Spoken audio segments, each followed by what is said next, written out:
देखिए नीट 2020 का क्वेश्चन है, क्वेश्चन आपके सामने होगा। लिखा है 3 identical spheres each of mass m are placed at the corners of a right angle triangle with the mutually perpendicular sides equal to 2 meter।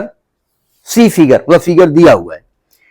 Taking the point of intersection of the two mutually perpendicular sides as the origin, find the position of the center of mass। देखो given जो आपका है वो axis दिया हुआ है, इस प्रकार से एक्सिस दी हुई है, एक्स एक्सिस और वाई एक्सिस, और ये राइट एंगल ट्रायंगल दे दिया उन्होंने ऐसा, और इसकी जो साइड दी है वो 2 मीटर ये दी है और 2 मीटर ये दी है, और यहां पर m मास दिया हुआ है, यहां पर m मास दिया हुआ है, यहां पर m मास दिया हुआ है, यही कह रहे हैं। और ये अब चूंकि एक्स एक्सिस है तो इसके अलोंग लिखो चाहे ना लिखो, आई कैप यूनिट वेक्टर होता है, इधर जे कैप होता है यूनिट वेक्टर। तो कहते हैं कि ये विद रिस्पेक्ट टू ओरिजिन, ठीक है ना, point of centre of mass, position of centre of mass निकालना है, सेंटर ऑफ मास की पोजीशन निकालनी पड़ेगी। जरा देखो ध्यान से, पढ़ा है आपने कभी, 3 मास है ना, अच्छा यहां भी है, देखो सावधान, ये सेंटर ऑफ मास है, ये O पॉइंट है, ये A पॉइंट है, ये B पॉइंट है, और इस सेंटर ऑफ मास को G मान लेते हैं, और ये पोजीशन है RCM। अब आप देखो ध्यान से, चूंकि आपका जो ऑप्शन है वो IJK में लिखा हुआ है, अदरवाइज ऑप्शन की जरूरत नहीं थी, हम कोऑर्डिनेट से काम चला लेते, ठीक है। तो आप चाहो तो कोऑर्डिनेट से काम चला लो, बाद में IJK लिख दो तब भी चलेगा। इस पॉइंट का कोऑर्डिनेट क्या है, 2,0 है, इस पॉइंट का कोऑर्डिनेट क्या है, 0,2 है, इस पॉइंट का 0,0 है, नहीं समझे, तो हम पोजीशन वेक्टर की बात ही नहीं करेंगे, और सेंटर ऑफ मास की करेंगे x बार y बार। तो हम जानते हैं एक पॉइंट को आप मानेंगे x1 y1, एक पॉइंट को मानेंगे x2 y2, एक पॉइंट को मानेंगे x3 y3।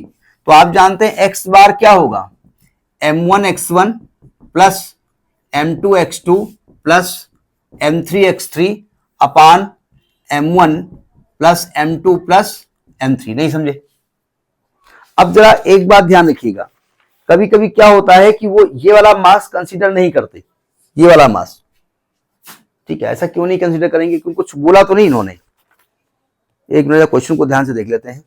Taking the point of intersection of two mutually perpendicular sides of origin, find the position vector of centre of mass. नहीं, हम देखते हैं, देखो m1 तो m हो गया, x1 0 हो गया, m2 m हो गया, x2 2 हो गया, m2 m हो गया, x3 भी 2 हो गया, क्या लिख रहा हूं भाई, x2 2 हो गया, x3 0 हो गया, और अपान 3m हो गया। तो x बार हो जाएगा आपका ये 2 अपान 3m, 2 अपान 3 हो जाएगा, ठीक है।